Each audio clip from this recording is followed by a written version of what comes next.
You're listening to Docs Outside the Box, episode 39. Welcome to Docs Outside the Box podcast. This is your official show, looking inside the minds of cutting-edge and innovative doctors. Think you'll find these stories in any medical textbook? Sorry. You're getting real life insight from men and women pushing the envelope beyond medicine. Ordinary doctors doing extraordinary things. Let's start now with your host, Dr. Nadeen White.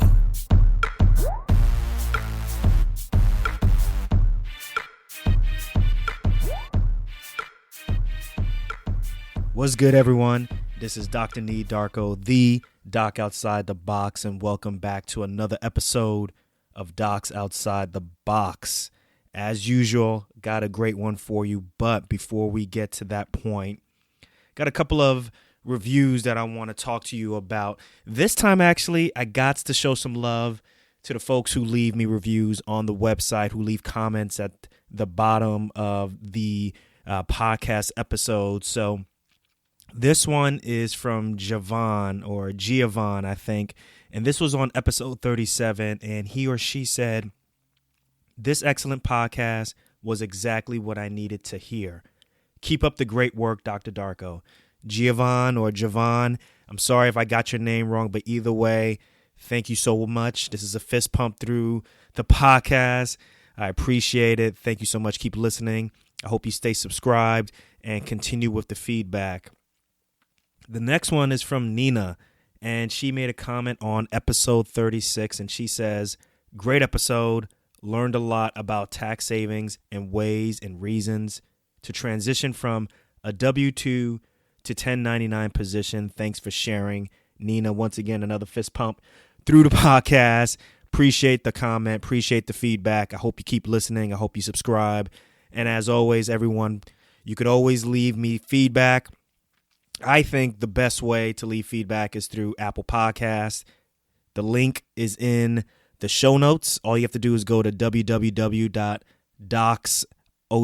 that's DOCSOTB.com, and just click on any of the episodes. If you go to the bottom of the show notes, there are 3 links there where you can subscribe to Apple Podcasts, Google Play, or Stitcher Radio. But if you go to Apple Podcasts, just click on that, and you can leave a quick 5-star review. It'll be greatly appreciated, and it helps the show move up the rankings. So thank you again. And as always, you know how you can reach me. You can reach me via various methods: Facebook, Instagram, Twitter, or email. Just go to Docs Outside the Box, docsotb.com, and you can find all of those social media links there. And then one other thing I wanted to talk about, one other housekeeping thing, is SpeakPipe. So if you've been to the website recently, you know that on the right-hand side of the screen, there is a little tab that says Ask Me a Question. And seriously, if you click on that tab, you can go to SpeakPipe and you can leave me a voicemail, and it'll come directly to my email, and I will hear your voicemail, and you can ask me any question that you want, and I'll answer it. So one thing that I want to do differently, though, is I want to do some on-the-show coaching, if you guys are game to it. So I like to keep my ears to the streets. I like to stay grounded. But I also know that a lot of you all, if you're listening to the show, you want to live outside the box. And although I bring really great guests to the show, I always make sure that I bring guests who are on their way up the arc, people who are very easy to be relatable to. But sometimes, I'm not going to lie, sometimes the guests, even at this point, may even be at a point that some people can't relate to. And that's okay. That's fine. So I've decided that I'm going to meet you all halfway, those who feel that way. I'll meet you halfway, okay? If you're listening to this show and you want to live outside the box, but you're not sure exactly how to do so, and that could be via various ways, right? You can want to live outside the box financially, from an insurance standpoint and how you do your life insurance, your disability insurance. From a career standpoint, should you go and become an independent contractor, live that locums life, or should you take an employed position? Whatever it may be, hit me up on SpeakPipe, leave me a voice message, and leave me your information, and let's do a coaching session together on the show, okay? I may even put on another expert, so it'll be me, another expert, and you on the show Don't worry, I'll keep all of your information anonymous. But I think this will be a fun, different way to do things, something that I haven't done before and something that nobody else really is doing on podcasts. So if you're game, hit that button and let's do this. All right. So on to my next episode, my next great guest. So I want you all to imagine flying to every corner of the world on someone else's bank account. Right? Sounds pretty fly, right? So maybe that's a little bit of an exaggeration for my next guest, but my next guest is Dr. Nadeen White, and she pretty damn near comes close to that. And whether she's traveling from Thailand to South Africa, Dr. White's experiences, her travel hacks, her guides, they've all been documented on her popular lifestyle blog, The Sophisticated Life. Now, she's a self-proclaimed blogger by day, physician by night. She's a pediatrician, but she's showing how she's living outside the box by showing her artistic side, by blogging as well as traveling. She also performs a lot of reviews on anything that's travel related, from various hotel rooms, hotels in general, to even luggage. So outside of her blog, you can find a lot of her writings. You can find her writings in widely acclaimed media, including the Huffington Post, Essence Magazine, TravelZoo.com, TravelNoir.com, and TravelChannel.com. She's all over the place. And on this show, we're going to learn more about Dr. White, as well as her background, as well as how she started the blog. So things that I want you all to pick up on this show are why and how she started blogging, the different types of advertising networks that are out there for people like you who are interested in blogging and want to, kind of monetize your blog, the different types of and different areas of places that she likes to travel. And we also get to hear what the favorite place she likes to visit to. One thing that she never forgets when she travels, and of course with all of my guests, we're going to find out how she answers hashtag I'm not just a doc. So without further ado, I present Dr. Nadeen White with The Sophisticated Life. Dr. Nadeen White from The Sophisticated Life website, blog, travel extraordinaire, doctor, what other slashes am I going to put after your name? But thank you for being, I'm good. Thanks for being on Docs Outside the Box, girl. It's about time I got you on this show. I know. I'm so glad that we've connected. Oh, yeah. So glad. Oh, yeah. I'm happy to talk to you. Are you in the United States? Because I got to ask, because you're all over the place. Right. Yeah. Actually, I'm in the United States. I'm actually at home in Atlanta, Georgia. That's my favorite. That's my favorite town. Oh, really? Mm-hmm. Yeah. I'm here for a solid month. Well, I was here for a solid month. I'm off to Savannah on Monday for the Food and Wine Festival there. But yeah, so I had 3.5 weeks at home. I mean, is that the longest stretch? Is that the longest stretch you've had in a while? Because you're oftentimes working and then you're on the road and you're either out of a different part of the United States. So, right, I average probably once a month, even if it's even a road trip within the United States. So, I'm usually doing something at least once a month. So it keeps me busy. But I love the balance of I'm a pediatric hospitalist here in Atlanta.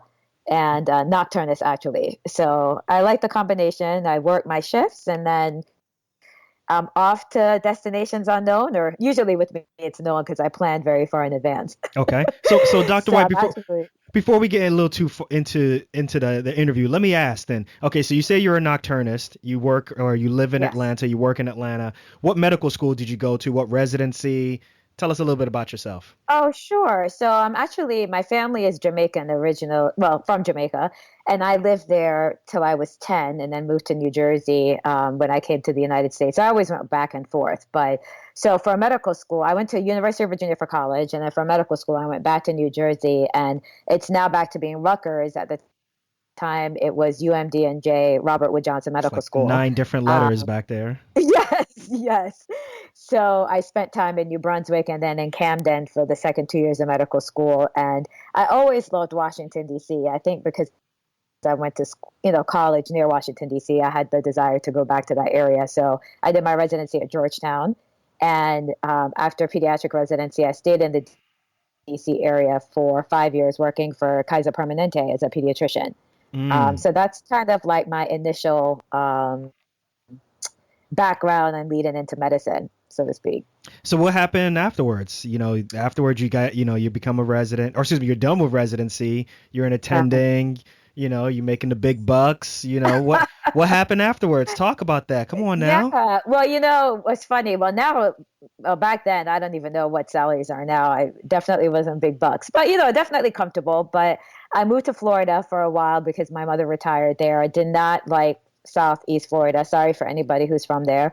So I practiced there, and I was in private practice there for about 2.5 years, and as I was in DC. But at the time, it was becoming just too stressful. I was working 6 days a week, seeing 40 patients a day, working late nights, being on call. Back then, there wasn't really a hospital, pediatric hospital, so to speak. So we saw patients in the office and in the hospital. And so ironically, when I decided I was looking for other options in Florida, I came across the option to be a hospitalist. So my first job there as a hospitalist, I actually worked 24-hour shifts, and I did like 8 24-hour shifts a month. That's tough. That's really tough. Yeah, it was tough, but I actually liked it because it was 2 shifts a week, maybe. And sometimes if you're going on vacation, you may only do 7 shifts in the month. But, there was actually downtime. You got to take naps and, after, round during the day, and then you may be up at night. But I actually enjoyed it because that was the first time I had flexibility in my schedule to do other things, so you could get 5 days off or 4 days off, and it wasn't that tough. So then I had another hospital. No, go ahead, please. I'm sorry to cut you off. Oh, no problem. I had another hospitalist job after that was more traditional, where I was rounding during the day and taking call at night and working weekends, which I actually did not like as much. That was also in Florida, just because, again, there was less flexibility in terms of time off to do other things. And in my job now, I moved to Atlanta for my current job, and I came here as a nocturnist. And so I work 12-hour shifts at night. And that's also tough. It takes me a little while to recover after I have a stretch of nights. But again, it allows for the flexibility to have time off to go to a food and wine festival in Savannah next week. See what I'm saying? But like, how do you see? You that just rolls off your mouth because like obviously you just go and you make it happen. That's amazing. So look, before we get into like your secondary life, like your amazing life, not to say that your life as a nocturnist is not amazing, but before we get into that, tell us about Nadeen. Tell us about Nadeen before you became a doctor. Who was she? Where are you from? Where you grew up? All that stuff. Yeah, so my family actually came to America. My parents came to America when they were pretty young, like in the 1920s. And then after that, a lot of different family just followed. I was actually born in New York City, but I went back and forth between New York, Florida, and Jamaica for the first 10 years. But I lived primarily in Jamaica and went to school there. And then after, I always knew I wanted to be a doctor, actually. We had a family friend who was our pediatrician in Jamaica. And so I actually used to spend a lot of time at her office after school and just kind of hanging out there, even if I didn't have an appointment. So she was my first influence. And then my grandmother wanted a doctor in the family. And if you're familiar with West Indian families, then, she kind of put that in my head over and over again that I was going to not just be a doctor, but be a pediatrician. So, but, that was always my goal. That was always my focus. And so I went through school knowing that's what I was going to do. And thank goodness, once I actually started doing it, I loved it. I loved medicine. I loved kids. I thought about OBGYN for a little while in medical school, but kind of stuck through with pediatrics. And yeah, so that had always been, I went to college at 17, medical school at 21, did residency from 25 to 28. Did you take any break? You didn't take any breaks. I took no breaks, and I actually skipped a grade when I moved from Jamaica to smarty New yacht. Jersey. Smarty yacht. All right. Okay, so, Dr. Nadeen, I see you. So, it was like my entire life till, I guess basically 30, because then back then, too, there wasn't really a lot of options. Like you went to residency I finished residency in 1999. So, I mean, everyone then just went into a private practice. There weren't all these options that there are now, which I think is great. So, yeah, I just went into full-time private practice after that. So literally, I have been in school or working my entire life. I have never taken a break in any way. So, And so you got this like side, like literally different identity where you are traveling all over the world. Obviously, that's the reason why you're on this show, because you're a doc outside the box. But how did you get into that? Like, tell us about that. Because I know even when we did a pre-interview, you told us that, you know, your mother had a very large influence on you traveling. And take us back to that. Tell us about that. yes. So, like I said, my parents came to America when they were pretty young. And we were fortunate enough that one of my aunt's uncles owned a travel agency in Brooklyn, New York. They were the first people in my family to kind of come here and do well. And so my mother kind of did some work with them. I was able to travel with them all around the world as a travel agent. And back then, that was like a big deal. You got really great deals to travel all over the world as a travel agent and go to different conferences. So she went on big trips at least twice a year. And I mean, everywhere from Kenya to Budapest to Australia. And so I grew up and she would come home and she'd bring these, you know, dolls from all these different countries. And she would tell me all about the countries. My mom was extreme, like when people tell me, oh, you're smart, you're a doctor. I'm like, no, no. My mother was extremely smart. She spoke like 3 languages and just Wow. really was very one of those people that could answer anything on Jeopardy.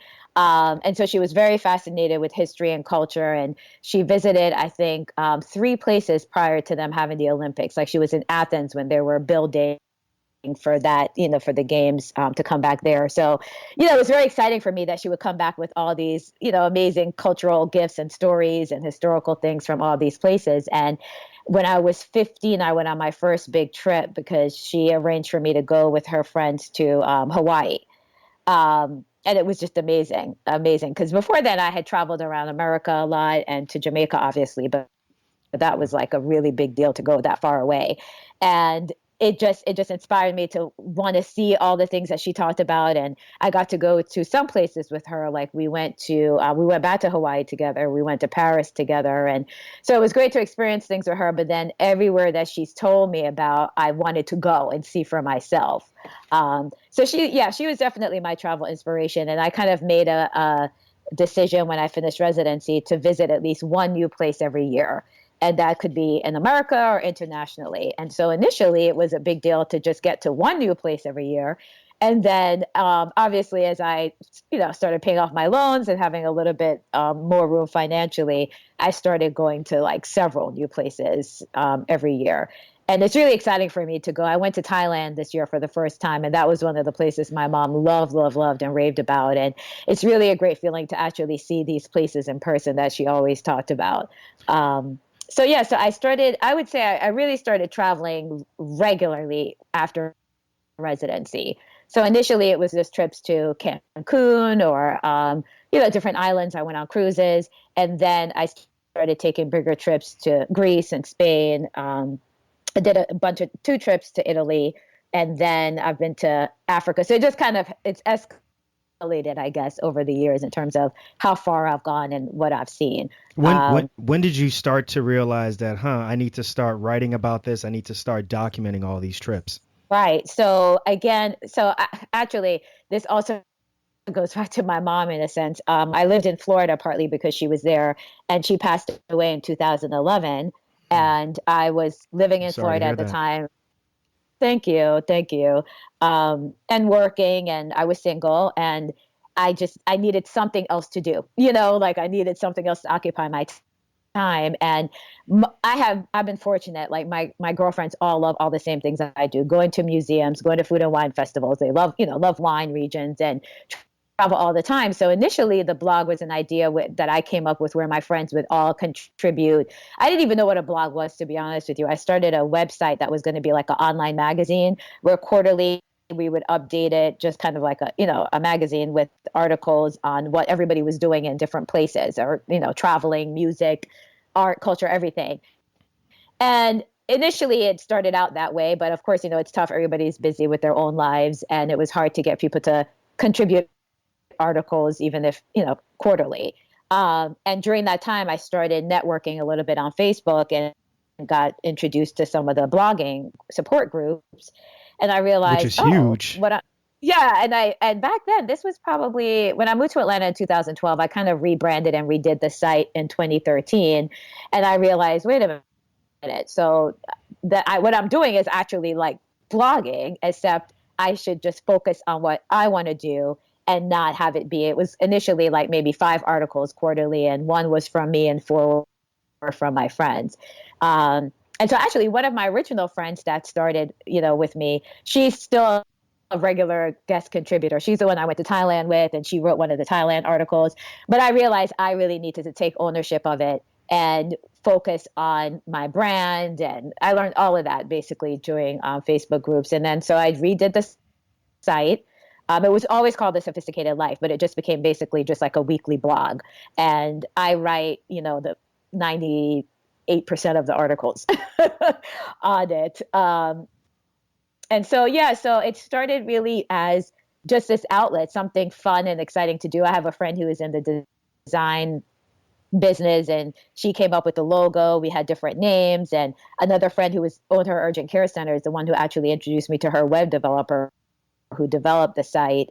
And again, the way that I did it back then was much harder than how people now do it in starting a blog. So it was definitely tougher back then. Probably back then you needed to know the language and all those different things. Now it's just drag and drop now. Exactly. No, and I knew nothing about the technology and, hosting and getting my own host. I had to transfer everything. So it was definitely a process. And even now I have people who help me with the technical part. But my passion has always been about writing travel stories and sharing great pictures. And as I started doing it, I realized there was such a need because people really want to know what places are like. They think it's scary, it's too far, it's too expensive.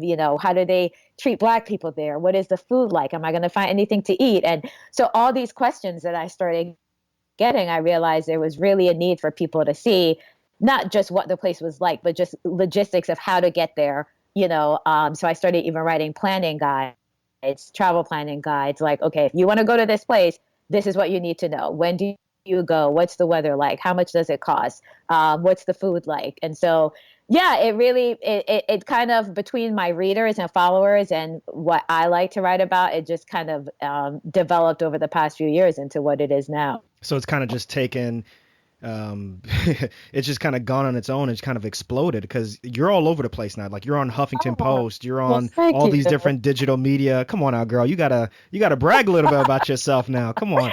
I only have the best on the show, right? Come on. Yeah. No, I've been fortunate. I am a freelance contributor for Huffington Post. I've been on Travel Channel and Travel Zoo and MSN I contributed to this year. I've contributed to Essence. I was in Essence magazine 2 summers ago. Well, yeah, last summer of 2016. So it's been really exciting. I was in Sheen magazine this year. So when did you, let's hear about that transition then. When did you, you go on Facebook, you learn about how to blog, you rebrand, you change the way in which you're writing. When did you go from that point to realizing like, oh snap, like people are expecting me to write on occasion and people really enjoy what I'm doing. And now like Essence is calling, Huffington Post it wants something. Like, tell us about that transition. Yeah. So, and I will this is my number one advice to anybody who wants to pursue this is, it really goes back to your brand. And so you shouldn't really create a fake brand. So for instance, when I actually had to really think about The Sophisticated Life because I thought people were going to think, oh, she's stuck up. She thinks she's bougie, blah, blah, blah. But sophisticated actually means to be altered by education and experience. And I love that definition because that to me is what travel does for me. Like the more I learn, the more I experience, the more educated I feel I am. And so I really write about all the things I do anyway. So for instance, if there was absolutely no blog, what would Nadeen be doing? All the same things. You'd be traveling. And so right. I would be traveling. I would be eating at nice restaurants. I'd be going to Napa Valley. I'd be, so everything about my brand and what I write about is me. It's my life. And so ultimately I'm a travel, food and wine blogger, but that could all be summed up by being a lifestyle blogger because I really do blog about my lifestyle. And so I only write about things or accept things that fit into my brand and fit into things that I would do normally in my life. And so I say that to people because people think it's easy to jump on different bandwagons. Like, oh, I want to travel, so I'm going to be a travel blogger. Right, because people are listening to this show and they're like, I want to be just like Dr. White. How do I do this? So tell us Right. No, about that. Yeah, because you're about to people, talk about that. Yeah. yeah, you have to be authentic. And I think so leading from that into how I've been approached by different brands. I've worked with Marriott. I just worked with the St. Regis. I've worked with a lot of major brands but they all, I think, see that I'm authentic in what I write about. And I have a passion about, with what I'm writing about. And so I think that's part of why people will then approach you is when they see that obviously your blog has to look good. The writing has to be good. The pictures have to be good. But beyond that, they have to really believe that you're speaking in your own voice and that you're being authentic in what you're sharing to your readers and your followers. And I think that's what's happened. So in terms of a lot of the opportunities, sometimes people just find you, honestly, and I have no idea how people just find you online. I mean, obviously, now when you Google certain things, my blog and my name will come up. And so people sometimes will just approach you because they found you, they found your blog, they love it. But most of the times when you're starting out, you join influencer networks. So there's networks that have certain requirements in terms of followers and readership, but they will connect you with brands. They'll connect you with wine brands, with food brands, with hotels that will want to work with you based on having, a commonality. So that's how I first started getting quote unquote like say even paying gigs was joining these influencer networks that connected you to different brands, and the brands will, let's say, pay you to just post something on social media, or they'll pay you more if you do a blog review about a product. um, and then beyond that, the other Is it uh-huh. easy to get? Is it easy to get into these influencer so networks? so there's some that will take new bloggers, and so you don't really have to have a certain following, or so all bloggers have to have Google Analytics, and so that shows you how many views you get per month, for instance.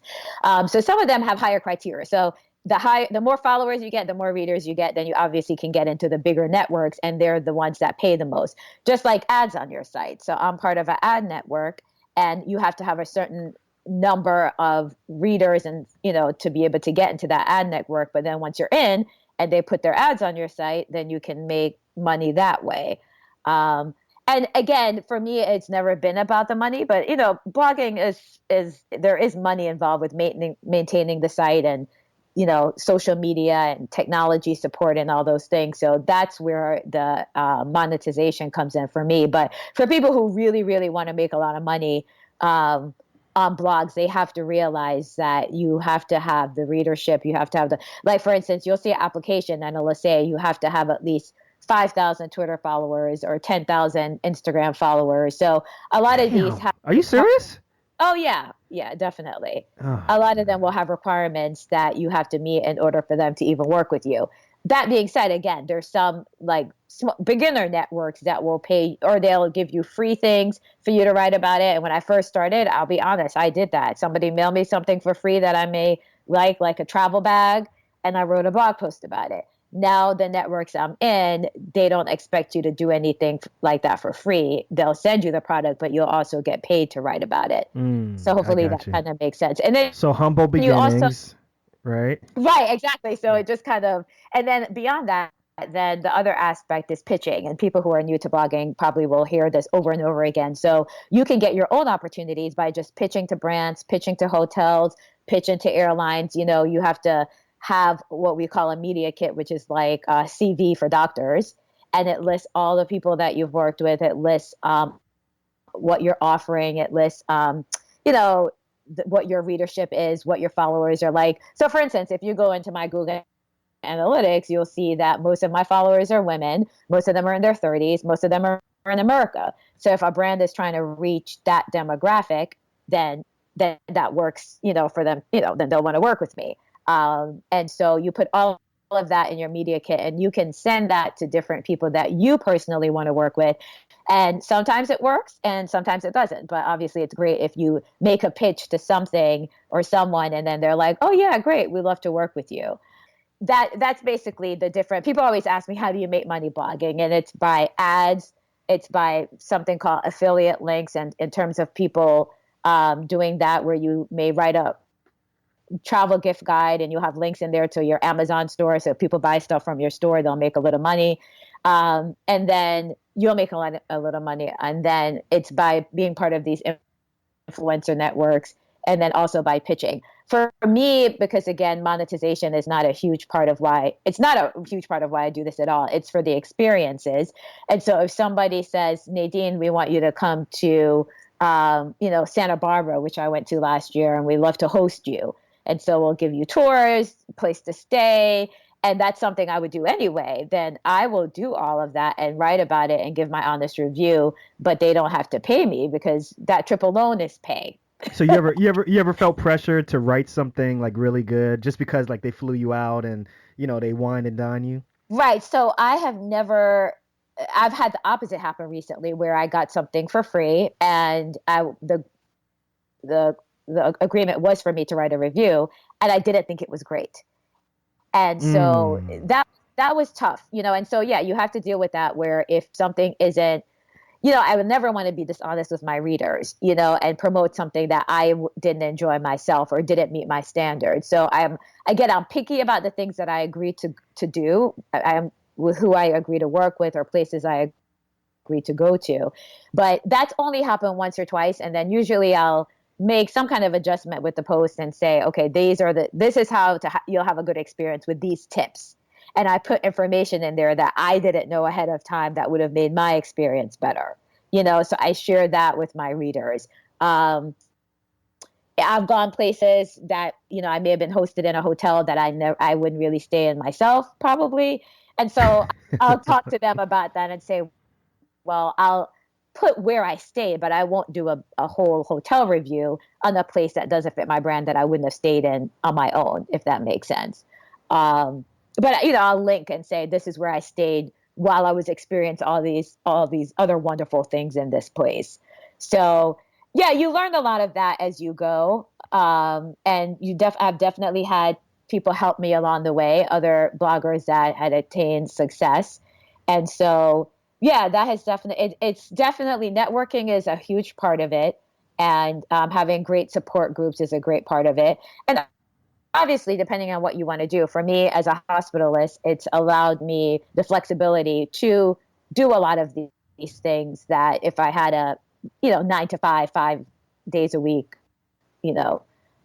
every week, then I wouldn't be able to do all of these things. So I'm very grateful that I have the flexibility to do all these things. What's your most favorite place? My husband would probably prefer if I stayed home. Stay home a little more. I said my husband would probably prefer if we stayed home a little bit more than we do. But yeah, he's gotten a bit used to things being a little hectic. Well, what's your favorite place to visit? So one of my things, and I'm trying to do this going forward, is like, I just went to Paris for the second time. It was my husband's first time. I tend to go new places because I'm like, oh my gosh, I want to see that. I want to do that. And I don't do a lot of repeat places. And I'm trying to change that because I'm also trying to do a little bit more slow travel. So we were in Paris for 8 nights. And I have to say, being there for the second time, I loved it even more than the first time. I mean, just absolutely loved it. And I've been to South Africa twice, and that's another place of mine. That's just. I heard it's a long flight. It is, but from Atlanta, you can take Delta, goes right to Johannesburg. So it's like 15 hours going and 16 coming back. So it's long. Wow. But it's so worth it because the country. Head hoses and Lovenox, girl. Yes. The country is just so huge, and actually the different cities in South Africa are all very different and very interesting. And so even though I've been twice, it's a place that has a lot to explore, and it's just beautiful, absolutely beautiful. And like I said, I went to Thailand for the first time this year, and that was amazing. I mean, why is everybody going to Thailand? Because I've been following a lot of this, that whole quote unquote like digital nomads, and a lot of them there. A lot of people who are traveling all over the world, they always say Thailand is the best place to be. What is up with Thailand? Tell us about it. I will say, so they call it the land of smiles, and I got there and I could not believe the hospitality of the people in Thailand. I mean, to the point where we were there for like 10 days. And by the 8th day, we heard like yelling on the street. We knew immediately that it wasn't someone Thai, because they are so humble and hospitable, and they're always smiling and sweet. So that was one of the things. I mean, the people were just so warm. I love all the people that I met there. The other thing, it's the cheapest place I've ever been. I thought South Africa was cheap until I went to Thailand, to the point where I felt bad when somebody told me the cost. And I did the calculation in my head and I'm like, wait, that's only like 50 cents. Like, how can I pay someone 50 cents for something?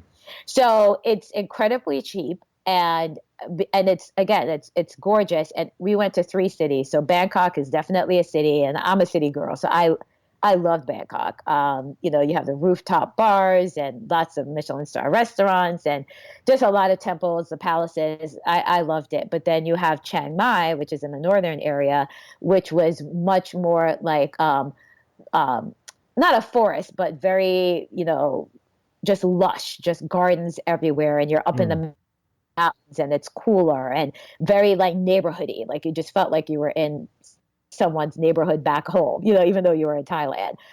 So that looked and felt completely different. And the food in all these areas is also different. They have their own little special types of cuisine, even though it's, still all delicious. And then we went to Phuket, which we went to Phi Phi Islands. And so that was also very different in terms of, just big, huge mountainous islands and crystal blue water. And it was amazing. I ate, people were asking me what I ate when I was there. I said from breakfast, lunch, dinner, I ate Thai food all day, every day. Never got sick of it, never got sick. And everything was just delicious and cheap. And yeah, so those would probably be, and I wrote a whole blog post on the 10 reasons why I love Thailand.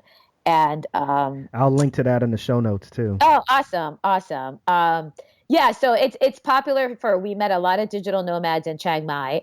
And again, I think they love it because it just feels like you're in a neighborhood. I mean, I met up with one of my friends who's a digital nomad there, and she took us around and we just walked around her neighborhood, sat outside and ate. And there's a lot of outdoor cafes in Chiang Mai. Walked down to the mall, and I mean, I felt safe. I know people have said different things, but I felt safe the entire time I was there. We took tuk-tuks and did Uber, jumped in an Uber to go places.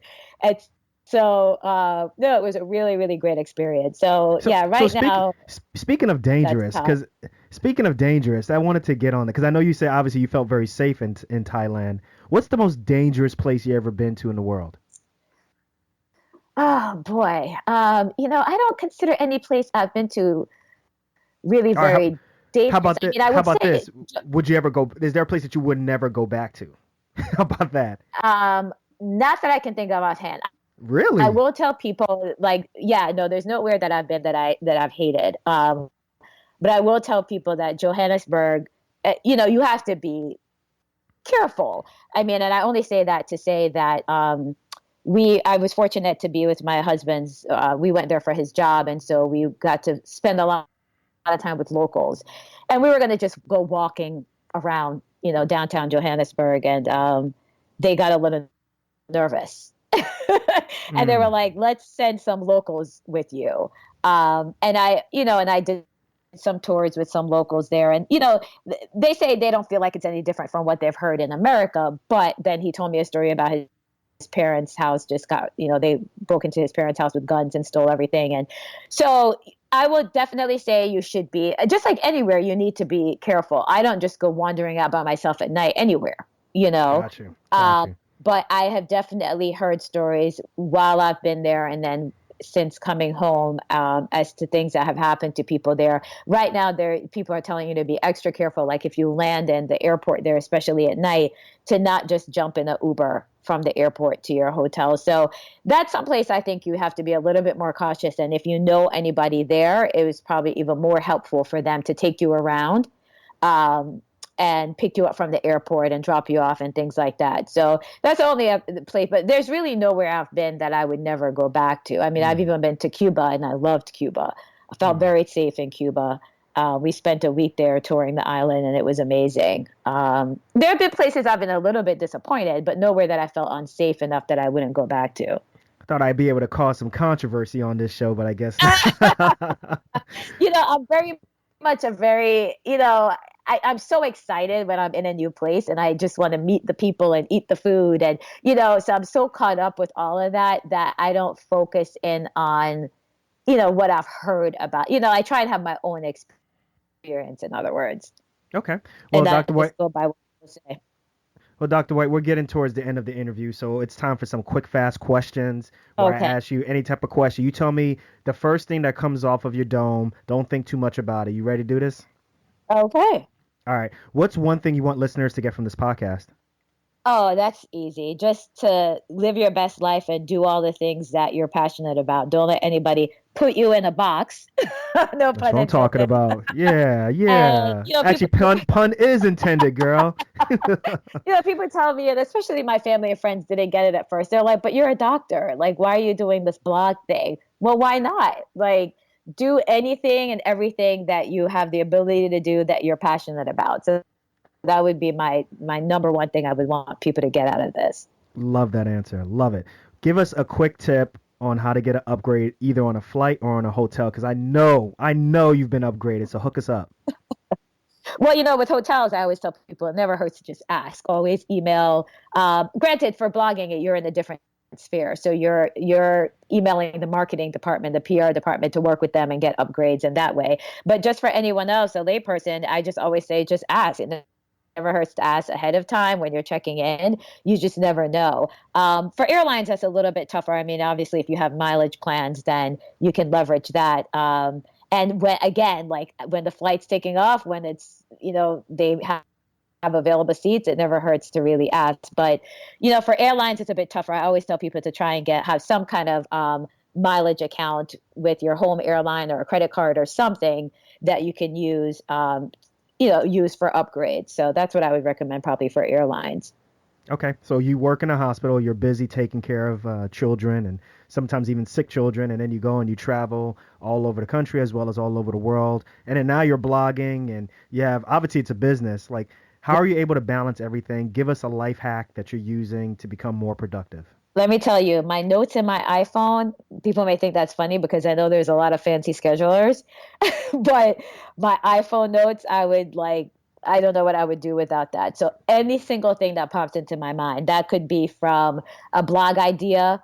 I'll write it down with, a little list of things that I come up with. I just grab it all the time and make notes about things. I have obviously a calendar where I have all my schedule of events because besides my work shifts that are irregular every week, I have events that I go to every week. So I definitely have to keep a good calendar in terms of not, making sure nothing conflicts. But in terms of ideas, in terms of deadlines, I highly depend on my iPhone notes. I'm not going to lie. Love it. Okay, so before you go on a trip, Yes. what's the one thing that you always have to take with you? Oh, man, besides my phone, well, obviously phone, passport comes to mind.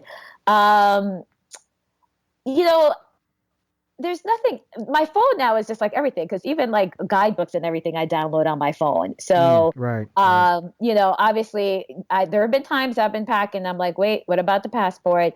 And more recently, I always bring like a little, almost like a little medical kit. So I always tell people if you're on prescription medications, if you're on used over the counter things a lot, a little first aid kit, it's always helpful to have that with you because when you're in foreign countries, they may not have the exact same drug that you take, even if it's just your allergy pill. So, and then I've been in countries where the pharmacies, they're closed on Saturdays or they're closed after 2 or 3 p.m. So now I have a whole drawer of things that I just automatically pack that whole drawer when I'm traveling. It has my headsets, my blanket, my scarf, but I've now did a little medical kit. And so I'll just bring all that with us so that, you catch a cold when you're abroad, I'll have like, little over the counter pills for a cold in there. So just little basic things like that. It's just good to have. I remember we were in South Africa and I got a really, really bad cold and the pharmacies were closed, but the hotel was amazing because had somebody deliver cold medicine to the hotel. What? In South Africa, I swear. So, I mean, they do have services there that we don't really have here, but we couldn't find a pharmacy that was open and they called somewhere and they delivered the medicine that night. So I've learned from those experiences to just kind of bring my own of everything in that kit. So, Okay. yeah, I'm All right. actually working on the ultimate guide for international travel because things that people forget to do, like calling their credit card companies. If you're going to be gone for long, you can even call your cable company and get that, postponed so you're not paying for time that you're not here. So that's one of my goals to work on. That will be out by the end of the year, and it'll be some like a PDF or a printable list that people can just use every time they're traveling to check off and make sure they're packing everything and doing everything they need to before they leave. That's a great idea because I am the number one person who forgets everything at home. So it's so easy to do. So easy to do. Like you mentioned, even the socks when you're traveling, compression socks for long flights. People forget to do that. So yeah, again, when the medical, I'm still a doctor, so there's definitely things medical that translate back into the blog and travel. And so I want to really share all that with people coming up. Knowing what you know now, what advice would you have given yourself as a pre-med? Wow. As a pre-med, maybe not so much that I can think of as pre-med, but as a med student? Yeah. So I tell people now, as a medical student, deciding on whatever specialty you want to do, and you can picture yourself practicing 20, 25 years from now, and not just something that you're going to make quote unquote lots of money, because we know how that goes. You just like with the blog, with medicine, I chose pediatrics because I know that even at 4 a.m, I would not get sick of seeing a baby. So, I really try and stress that to medical students to pick a career that if you really love medicine, you plan to practice for a long time, really pick something that you love, even though it's not, we know pediatrics family practice, you don't make as much as a specialist, but if you want to enjoy what you do every day, pick something that you love to do. And now there's so many options. So, everything from clinical to administrative, to even non-clinical, there's just so many options now for doctors out there. And I think it's amazing. And so again, if you get stuck in a rut and you don't like what you're doing, now you can, explore all these different options and not just be in a miserable job year after year. So that's my advice to the newbies coming up. Love it. Love it.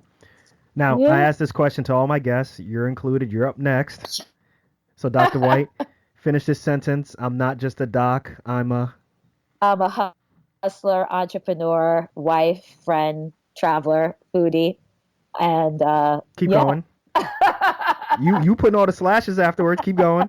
I think that's a lot. I'm a bon vivant. Everything. Everything. So everything I want to be is what I do. So no limits. Love it. Hey, I love the answer. Dr. Nadeen White, this was an amazing interview. I think the audience has learned a lot about you. You are definitely a doc outside the box, and the way in which you're performing and the way in which you're living your life is truly awe-inspiring, and it really is an inspiration, to a lot of docs out there who are looking to do the same thing. And also at the same time, I'm sure if your mom was still alive, she'd be extremely proud of what you're doing right now, being able to do medicine as well as travel. So, big ups to you. It's been amazing to watch your arc in blogging and in traveling. I look to what you do because I'd like to do something similar.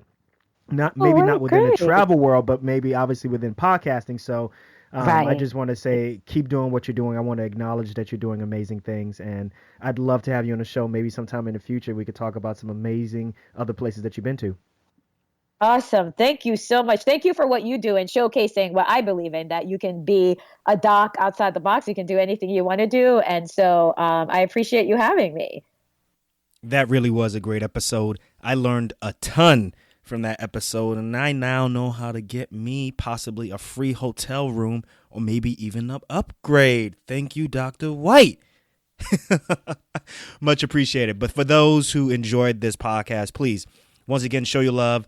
Leave me some feedback or leave an Apple Podcast 5-star review, and then also share this or tweet this out to someone who you know will benefit from this. So look, I'm going to catch you guys on the next episode, but before I jet, remember one thing. We only got one life. Let's make it count and live outside the box. Peace.